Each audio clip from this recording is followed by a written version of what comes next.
Hey guys, Zoia here from the Starcraft Squad. Today I'm bringing you a very interesting game. I've never played a game this long before. I'm just going to go ahead and say that. This was a long game. It was 37 minutes. And I've been working on this new build, Protoss versus Terran. It's an early Ghost build. So I thought I'd bring it to you. This is a super long game, 37 freaking minutes. And I just, when I watched it the first time, I was like, there's good things from both players' side, and then there's bad things. So I thought this would be a good analysis game, so I could, show everybody huge fundamental problems that even players like myself, who is Master League, can improve on. So right now, we're just going to focus on, ping-ponging between both players. Now, the build I'm going is a +1 timing attack build with Ghost against a Protoss. So Killaman, if you watch this video, Killaman, if you happen to be watching, props to you. This is definitely the funnest game I've ever been in. Really close. I don't know if it was really close, but definitely you kept me on my toes, and I played horribly towards the end, and you definitely, prove yourself there. So the build is I've been playing around with it a lot lately. I've been, I do it in OBS games. I do it like in every game every time against Protoss. I did it like 5 against Unknown with it. When I find a new build, I like to master it. I like to dig into it hardcore and try and improve it, like, and master it. Like, figure out what build order is the best. And I still haven't mastered this build. It's really strong early game though. So if you're a Terran player and you're having you want a good build against Protoss, this is an extremely good build. And if Protoss players, if you're having trouble with this build, the Ghost heavy build early on, I'm going to tell you right now, the best way to counter this is Phoenix. Early Phoenix. If you scout them doing this, get some Phoenix, lift off those Ghosts. It sounds stupid in theory, but it works so well. So, getting a Mariner out, building a orbital command, and getting that second gas as early as possible, because Ghosts are extremely gas heavy. They are 150 gas per.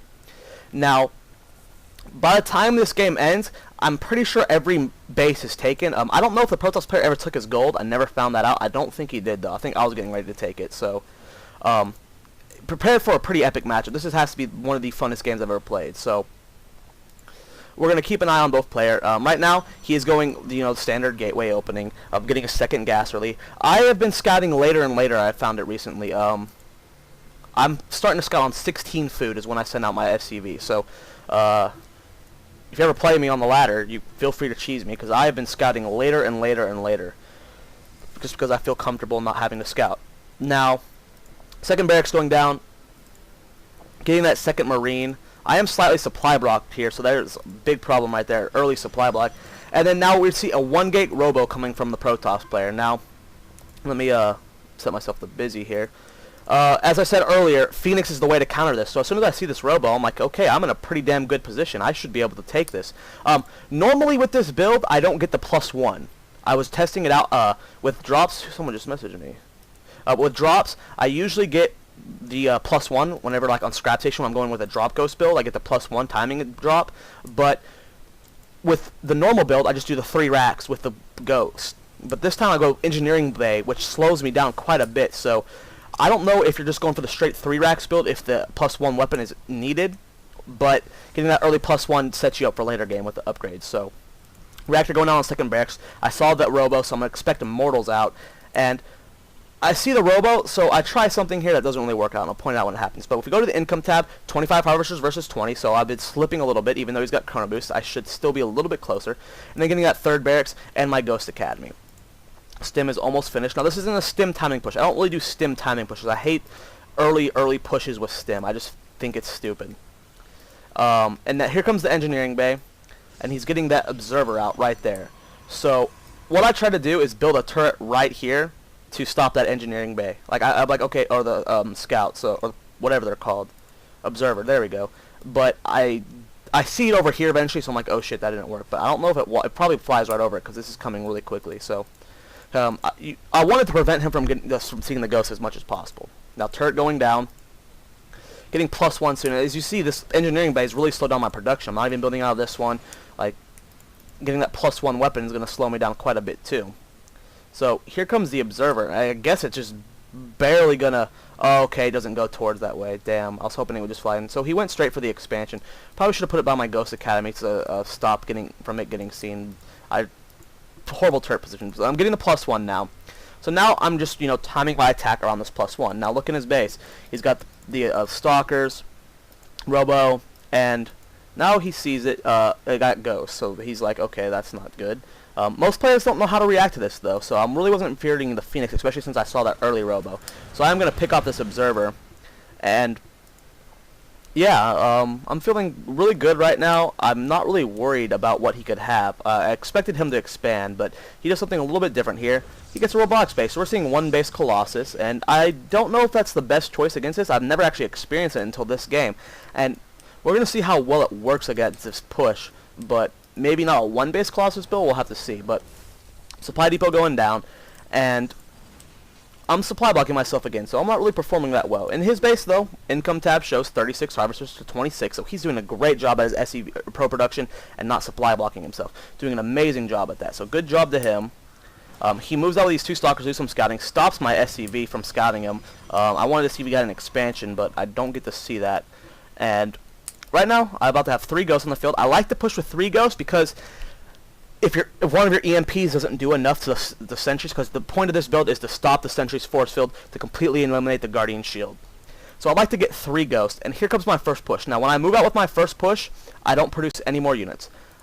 Everything stopped production here, sending out my SCV, and I expand. So I'm expanding off this build. If we look at +1, it is almost finished. Probably could send out my forces a little bit earlier.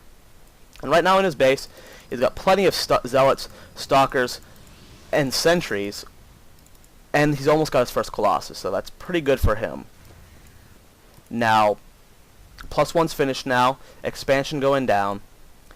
And right now, this force compared to this force doesn't look that great, guys. I mean, exclude the Ghost, and this looks like this would easily hold. You got the Sentries for Guardian Shield. So I do my scan, EMP that first one, EMP that army again, and right now, I think I'm out of EMP. Oh, I still got one more.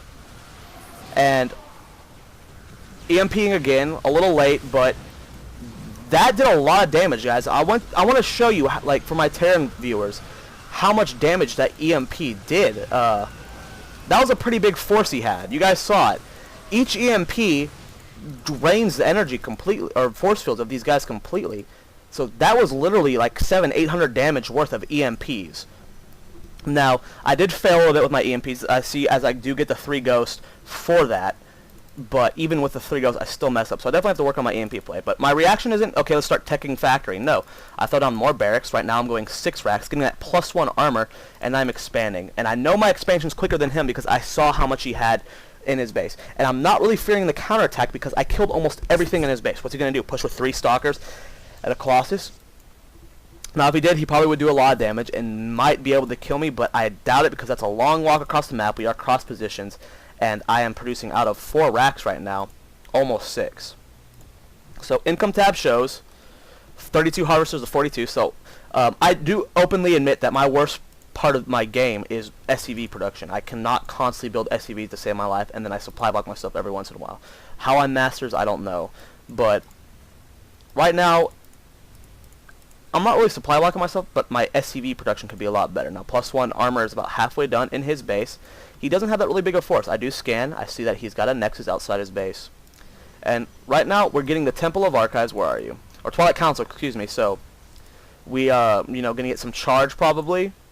And have the advantage to tech the Dark Templar or High Templar. Now, right now, still sitting on these 6 barracks. I'm trying to get my expansion going. It's looking pretty nice. And right now, we look at my ghosts. I only have 1, but I got 2 more in production. He's pulling down another gateway, and really, we're just, just macroing up. Right now, my SCV count's starting to catch up to him. I'm 37 to 45, so that's pretty good for my part. And I'm getting ready to go out with my second attack. I mean, my +1 armor's almost done. And right now, I have 6 barracks, just constantly pumping out these units. Most people will be like, oh, he's going Colossus. Let's get that starport with the Vikings. But, guys, mass gateway units are extremely strong. But he is obviously tech swapping. He's getting the Twilight Council. So, maybe Viking wouldn't be the best choice here, but maybe for the first attack win. Now, so we have this Observer right here. I don't even know how long that sat here. I never scanned and killed it, so maybe it sat there the entire game. So right now, still pumping out these units. +1 armor is finished. And this is a pretty beastie force, guys, to be honest. You see that? That's nothing. This right here devours this. But charge is almost finished. Once the charge lots hit, this gets turned into paper. Now, hopefully my attack hits before charge finishes, and we also have High Templar on the way. Now, I'm going to state this right now. For any of you who know Killaman or have seen him play, he's a Master League player. He's pretty damn good. His High Templar play was insane, and I played horribly against it. And we'll see why I was able to, withstand it for so long. But for now, we're going to be hitting this push. Charge is almost finished. It's got 10 seconds. But if I engage before charge gets finished, 4 seconds. Here comes the stim. Charge just now finished, so perfect for him. But even with my EMP, look how much damage these charge lots are doing. But I still have a huge force of Marauders. Still have a Ghost Marine. Focus fire not cost. Getting another EMP off on those loading in Zealots. That's what's so great about the EMPs. Now, right now, I have a good chance to do a lot of damage. Gonna stim. And right now, I do a little bit of a blunder in my perspective. I went up here to try and do more damage to those probes, but I should have probably stayed down there and sniped this Nexus. That probably would have been the best thing. But since I am counterattacking right now, I am throwing down my 3rd expansion. So that's perfect. In my base, we're throwing down 2 more barracks. And right now, this force is just getting ate up by these Zealots. Income tab shows a 46 Harvesters for myself, 35 for him. So I definitely came out on top that match, killed lots of probes, and did a lot of damage. Now, we look in my base, got more barracks being built. So right now, I'm not even, building a factory yet. I'm just going constant. But right now, see my gas is a little bit starved, so I'm getting this double gas over here. Income tab shows 50 Harvesters to 39.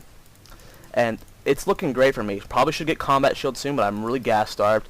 And I'm finally getting that factory. Now, the reason I'm getting that factory is not because I want to go metavax or anything. It's because I need +1 or +2/+2. If you look in his base, we have no forge here. Now, if Protoss gets more upgrades than Terran, the Terran usually loses. But if the Terran gets more upgrades than Protoss, like +1/+1, it gives them a slight advantage. But Protoss benefit more from the +1/+1, so as a Protoss player, you should always get those upgrades. Now I'm moving on with a force, and he's got a pretty decent sized force here, so if I don't be careful, I could lose this entire force here. And he is pulling back, though. He sees me coming, so that's good for me. If I would have walked into that, it would have been bad. So I'm getting a planetary here. Right now I'm on 3 bases. He's on 2. I already have probes here, and if you look at my income tab, I'm sitting on a lot of minerals. So factory's done. Need to get that armory down. I gotta get that armory. There's another barracks and an armory going. Now it's a weird building placement, but it really doesn't matter. It does matter, so don't put buildings like randomly outside your base, guys. But so here comes another push, just heavy ghost, and he's got a good little concave here. This is gonna be great for him. And here comes my stimming early, and here comes my EMP. Notice how I don't let a single Guardian Shield get off. Guardian Shield would make this so much stronger, guys. Look how much it does. Creates an aura that reduces damage by 2. So that automatically negates my +1. So even without Guardian Shield, he was able to hold. That's how much damage the charge lots do. So that's great from him. If we go to his Temple of Archives, where did you put it? He's already got the Psionic Storm. He doesn't have Kandarian Amulet, so not good for him. He needs to get that Kandarian Amulet. Now my armory is almost finished. I have more barracks on the field. I got 8 racks right now. Quite a lot. And still not getting ghost upgrades. But right now my factory is done. I'm putting down another barracks, and he's bringing this observer back over here. Now this expansion is up and running. I'm sitting on a lot of income right now. I'm currently at